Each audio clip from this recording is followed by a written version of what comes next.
Pada tahun 600 sebelum Masehi, orang Yunani yang hidup di Magnesia menemukan batu yang istimewa.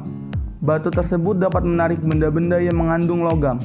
Ketika batu itu digantung sehingga dapat berputar, salah satu ujungnya selalu menunjukkan arah utara. Karena batu itu ditemukan di Magnesia, orang Yunani menamainya magnetik atau yang dikenal dengan magnet. Magnet adalah sebuah benda yang dapat menarik benda lainnya seperti besi dan baja. Salah satu sifat yang dimiliki magnet yaitu medan magnet akan membentuk gaya magnet dan medan magnet akan semakin rapat jika didekatan dengan magnet. Medan magnet itu sendiri merupakan besaran vektor yang disimbolkan dengan huruf B dengan satuan Weber per m² atau Tesla. Medan magnet memiliki dua kutub, yaitu kutub utara yang ditandai dengan warna merah dan kutub selatan yang ditandai dengan warna biru. Masing-masing kutub memiliki arah medan yang berbeda. Arah medan magnet dapat ditentukan dengan melakukan percobaan berikut ini. Menggunakan cara yang sama, yaitu dengan menempelkan beberapa jarum kompas di sekitar magnet dengan jarak yang berbeda dan memberikan sebanyak mungkin pada medan magnet bagian atas dan bagian bawah seperti pada gambar. Maka akan terbentuk garis-garis yang membentuk pola. Garis-garis ini yang disebut dengan medan magnet. Medan magnet adalah daerah di sekitar magnet, di mana gaya magnet diindikasikan dengan derajat kedekatan garis medan magnet. Derajat kedekatan garis medan magnet terlihat pada kedua kutub batang. Jadi, medan magnet terkuat akan terletak di sekitar kutub magnet. Maka dapat kita ketahui bahwa medan magnet memiliki nilai dan arah. Arah medan magnet akan muncul dari kutub utara dan akan berakhir pada kutub selatan magnet. Jika kutub-kutub yang sejenis didekatkan, maka akan saling tolak-menolak. Namun, jika kutub yang tidak sejenis didekatkan, maka akan saling tarik-menarik. Hal ini merupakan interaksi antara kedua medan magnet saat dipertemukan. Kutub-kutub ini selalu ada pada setiap magnet, walaupun magnet tersebut dipotong menjadi potongan magnet kecil. Kekuatan gaya magnet berasal dari interaksi antara kutub-kutub magnet yang ditimbulkan oleh gerakan muatan listrik atau elektron pada benda. Pada kesempatan RBL kali ini, kami mengusung konsep kincir angin atau kincir air yang digerakkan oleh magnet dengan menggunakan konsep medan magnet.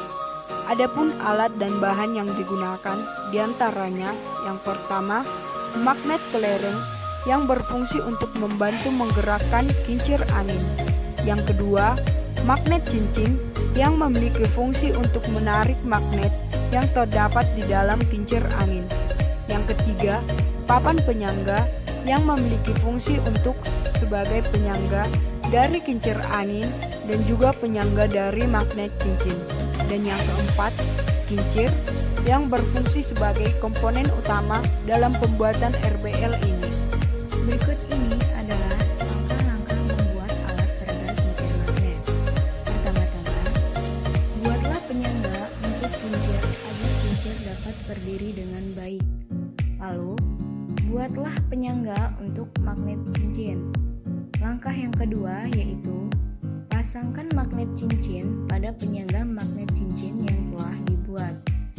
Kemudian, langkah yang ketiga yaitu masukkan magnet kelereng pada lubang yang ada di kincir.